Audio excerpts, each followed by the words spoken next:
آپ نمبر لکھ لیں، لیکن کل سے 11 سے 12 بجے تک میں اس نمبر پر رہوں گی، نائلہ نے کہا۔ میں نے اس کا نمبر اپنی پاکٹ ڈائری پر لکھ لیا اور اس کا شکریہ ادا کرتے ہوئے وہاں سے ہٹ گیا۔ مجھے امید نہیں تھی کہ کام اتنی جلدی بن جائے گا، لیکن شاید میری شخصیت کا جادو تھا جو اس لڑکی پر چل گیا تھا۔ اس لڑکی کا کوئی خواب تھا جو میری شکل میں تعبیر بن گیا تھا۔ میں یہاں اداس آیا تھا اور اداسی جا رہا تھا، مگر یہ اداسی پہلی اداسی سے مختلف تھی، خوشگوار بھی اور لطیف بھی۔ اب مجھے ایک رات اور دن کا کچھ حصہ گزارنا تھا، پھر یہ اداسی شاید نہ رہے۔ میں نے خوش ہوتے ہوئے سوچا اور واپسی کے لیے قدم اٹھا دیے۔ میں محبت نام کی کسی چیز سے آج تک واقف نہیں ہوا تھا۔ میرا پیشہ ہی ایسا تھا۔ فلرٹ کرنا میری زندگی کا حصہ تھا۔ سینکڑوں لوگ میری زندگی میں آئے، ان میں لڑکیاں بھی تھیں اور بعض تو نائلہ سے بھی زیادہ خوبصورت تھیں، لیکن میں نے ان سب سے فلرٹ کیا، انہیں دل میں نہیں بٹھایا۔ ان کو دھوکے دینے کے بعد مجھے جتنی خوشی ہوتی تھی اتنی انہیں جیتنے کے بعد بھی نہیں ہو سکتی تھی۔ مجھے بچپن سے سکھایا ہی یہی گیا تھا کہ کسی کو بیوقوف بنانا دنیا کی سب سے بڑی فتح ہے، لیکن نائلہ میرے آواز پر چھا گئی تھی۔ ایک ہی ملاقات میں یہ محسوس ہونے لگا تھا جیسے لوٹنے والا اس مرتبہ خود لوٹنے کی تیاری کر رہا ہو۔ میں نے اپنی طرف حقارت سے دیکھا۔ میں نے ایک ہی ملاقات میں برسوں کی تربیت پر پانی پھیر دیا۔ مجھے صرف اس کی دولت پر نظر رکھنی ہے، محبت کا ڈرامہ رچانا ہے۔ وہ جتنا تڑپے گی میرے فن کی اتنی ہی کامیابی ہے۔ میں رات گئے تک اس موضوع پر خود سے جنگ کرتا رہا اور پھر آرام سے سو گیا۔ دوسرے دن 11 بجے تو مجھے یاد آیا کہ اسے فون کرنا ہے۔ میں فون کے قریب جا کر بیٹھ گیا۔ مجھے فون نہیں کرنا چاہیے، وہ جتنا انتظار کرے گی اتنا ہی میرے حق میں اچھا ہے۔ تصور میں اس کی بے چینی مجھے خوش کر رہی تھی۔ وہ اب ٹیلی فون کے قریب آ کر بیٹھی ہوگی، اب اس نے گھڑی کی طرف دیکھا ہوگا، اب وہ مایوس ہو کر اٹھنے کا ارادہ کر رہی ہوگی، اب وہ بالکل نا امید ہو گئی ہوگی، اب وہ فون کے سامنے سے اٹھ کر چلی گئی ہوگی۔ فون تو میں کل بھی کر سکتا ہوں، لیکن آج اسے دھوکہ دے کر جو خوشی ہوئی ہے اس کی کوئی قیمت نہیں۔ اسے اپنی توہین کا کس شدت سے احساس ہوا ہوگا، اس کی کوئی قیمت ہے؟ شام ہوئی تو میں نے ہالیڈے ان جانے کا ارادہ کر لیا۔ وہ وہاں ضرور آئے گی، میں اس کے چہرے پر ابھرنے والی دکھ کی پرچھائیاں دیکھ سکوں گا۔ اگر نہیں بھی آئی تو کوئی بات نہیں، کارڈ پر میرا نمبر بھی تو ہے، تنگ آ کر وہ خود فون کرے گی، ورنہ کل میں فون کر لوں گا، کوئی نہ کوئی بہانہ کر دوں گا، وہ مطمئن ہو جائے گی۔ میں ہالیڈے ان پہنچا تو میری توقع کے عین مطابق وہ وہاں پہلے سے موجود تھی۔ میری آنکھوں نے اسے تلاش تو کر لیا تھا، لیکن اس کے ساتھ ایک اور لڑکی بھی بیٹھی تھی۔ معلوم نہیں ان دونوں کے درمیان کس درجے کی بے تکلفی ہے، اس کی موجودگی میں وہ مجھ سے بات کر بھی سکے یا نہیں۔ یہ سب سوچ کر میں اس کے قریب نہ جا سکا اور کچھ فاصلے پر اس طرح بیٹھ گیا کہ میری نظریں اس پر رہیں۔ یہ سب احتیاط مجھے اس لیے کرنی پڑ رہی تھی کہ میں پاکستان میں تھا۔ اگر کوئی اور ملک ہوتا تو میں اپنا تعارف کرا کے کسی بھی میز پر کسی بھی لڑکی کے ساتھ بیٹھ سکتا تھا۔ نائلہ نے مجھے دیکھ لیا تھا، اس کے ہونٹوں پر خفیف سی ہنسی ابھری اور پھر جیسے اسے یاد آ گیا ہو کہ وہ مجھ سے خفا ہے۔ میں نے اشارے سے اسے بلایا، اس نے میرا اشارہ نظر انداز کیا اور اپنی سہیلی سے گفتگو میں مصروف ہو گئی۔ ویٹر چائے لے آیا تھا۔ میں نے بے دلی سے چائے بنائی اور چائے کی چسکیاں لیتے ہوئے میرا ہاتھ سگریٹ کے پیکٹ تک گیا۔ اسی لمحے نائلہ اپنی میز سے اٹھی اور میری میز تک آ گئی۔ اس کے ہاتھ میں ماچس تھی۔ آپ کو ماچس کی طلب یہاں تک لائی ہے نا؟ اس نے ماچس کی ڈبیا میری طرف بڑھاتے ہوئے کہا۔ نہیں، تمہاری کشش ہے، میں نے کہا۔ میں آپ سے کچھ پوچھ سکتی ہوں؟ مگر آپ کی سہیلی، اس کی فکر مجھے ہونی چاہیے، آپ کو نہیں۔ تو پھر بیٹھیے، میں آپ کی کال کا انتظار کر رہی تھی، اس نے میرے سامنے کی کرسی پر بیٹھتے ہوئے کہا۔ میں اسی لیے یہاں آیا ہوں۔ یہ میرے انتظار کی قیمت نہیں، میں قیمت چکانے کے لائق بھی نہیں، میں اسے مذاق سمجھوں؟ میری مجبوری مجبوری کا نام؟ گہری نیند۔ کیا مطلب؟ مطلب یہ نائلہ کہ میں تمام رات تمہارے تصور کی مہک سے لطف اندوز ہوتا رہا۔ تم قریب تھیں اس لیے نیند مجھ سے دور چلی گئی۔ صبح کسی وقت آنکھ لگ گئی، سو کر اٹھا تو 12:30 بج رہے تھے۔ تم نے کہا تھا 12 کے بعد ٹیلی فون مت کرنا۔ میری طلب صادق تھی کہ تم یہاں مل گئیں۔ باتوں میں مجھ سے کون جیت سکتا ہے؟ میں نے اتنا معقول بہانہ اتنے پراثر انداز میں بیان کیا کہ اسے یقین آ گیا۔ گئی ہوئی زندگی اس کے چہرے پر دوبارہ لوٹ آئی۔ آپ فون پر کیا باتیں کرتے؟ وہی باتیں اب کر لیجئے، اس نے بے چینی سے کہا۔ نہیں، میں اس کہانی کا آغاز ٹیلی فون پر ہی کرنا چاہتا ہوں۔ تم اپنے خوبصورت ہونٹوں سے ایک مرتبہ پھر کہہ دو کہ میں کل پھر تمہیں فون کروں اور تم کل پھر سو جاؤ، نائلہ نے شوقی سے کہا۔ نہیں، اب ایسا نہیں ہوگا۔ تو کیا آج رات میرے تصور کی مہک سے لطف اندوز ہونے کا پروگرام نہیں؟ شاید آج رات میں نیند پر قابو پا لوں۔ تو پھر کل 11 سے 12 تک چاہیے۔ آپ کی سہیلی انتظار کر رہی ہیں۔ اٹھ کر چلی گئی۔ میں نے دل ہی دل میں فتح کا نعرہ بلند کیا۔ میں چاہتا تو اس کی میز پر جا کر بیٹھ سکتا تھا، لیکن جو کچھ میں نے کیا وہ بھی میرے تجربے کا حصہ تھا۔ جب بھی مجھے کسی پروجیکٹ پر کام کرنا ہوتا تھا، میں ابتدا میں بہت آہستہ چلتا تھا، درمیان بہت تیز اور پھر ایک جھٹکے سے سلسلہ توڑ دیتا تھا۔ تیز چلنے میں مصلحت یہ پوشیدہ تھی کہ اپنے ساتھ اپنے رفیق کو بھی اتنا تیز دوڑاتا تھا تاکہ جھٹکا دوں تو وہ اوندے منہ زمین پر گرے۔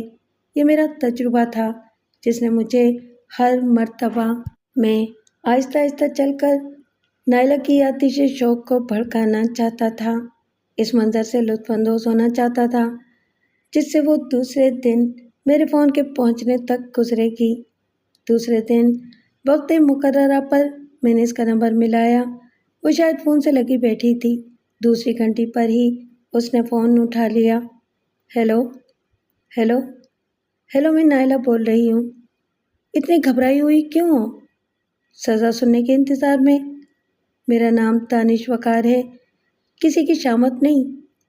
یہ سزا نہیں تو اور کیا ہے کہ ابھی کچھ دیر بعد آپ کہیں گے پھر کب ٹیلی فون کروں، روز فون کرنے کی اجازت دیجیے وغیرہ وغیرہ۔ میں قطعی یہ نہیں پوچھوں گا۔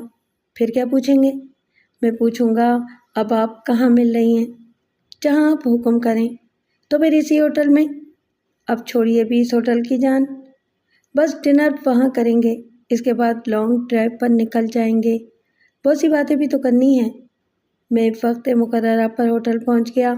تھوڑی دیر میں وہ بھی آ گئی۔ میں نے اس کے لیے کرسی کھسکائی۔ شکریہ، نائلہ نے کرسی پر بیٹھتے ہوئے کہا۔ اس کے لمبے بال کرسی پر پھیلتے چلے گئے۔ اس نے ساری کے پلو کو درست کرتے ہوئے میری طرف دلاویز مسکراہٹ سے دیکھا۔ میں پلک جھپکنا بھول گیا۔ حسن اور اتنا ہی نزدیک، کافر بھی ہو تو خدا کو یاد کرنے لگے۔ میرے لیے حسن کی اتنی قربت کوئی نئی بات نہیں تھی، لیکن ابھی میں نائلہ کے حسن کی تپش کا عادی نہیں ہوا تھا۔ جس طرح ہر علاقے کا موسم الگ ہوتا ہے، اسی طرح ہر جسم کی گرمی مختلف ہوتی ہے، یہ مجھے میرے تجربے نے بتایا تھا۔ یوں کیا دیکھ رہے ہیں؟ اس نے مجھے اپنی طرف دیکھتے ہوئے کہا۔ آپ کے کانوں میں جو بندے ہیں ان کے ہیرے بہت قیمتی ہیں۔ اوہ، شکریہ۔ یہ دراصل میرے ایک بزنس پارٹنر نے سوئٹزرلینڈ سے لا کر دیے تھے۔ آپ بزنس کرتی ہیں؟ میں کیا کرتی ہوں؟ ڈیڈی کے انتقال کے بعد ان کے ایک دوست ان کے کاروبار کو سنبھالتے ہیں، میں تو بس نگرانی کرتی ہوں۔ آپ کے ڈیڈی کا انتقال ہو چکا ہے؟ ہاں، تقریباً سال بھر پہلے۔ آئی ایم سو سوری کہ میں نے آپ کو اداس کیا۔ کوئی بات نہیں، اب تو عادت سی پڑ گئی ہے۔ مجھے اس لیے بھی افسوس تھا کہ یہ سب بتاتے ہوئے اس کی آواز کانپنے لگی تھی۔ وہ گھبرائی ہوئی لگ رہی تھی۔ اس کا مطلب تھا اسے اپنی کہانی سناتے ہوئے دکھ ہو رہا تھا۔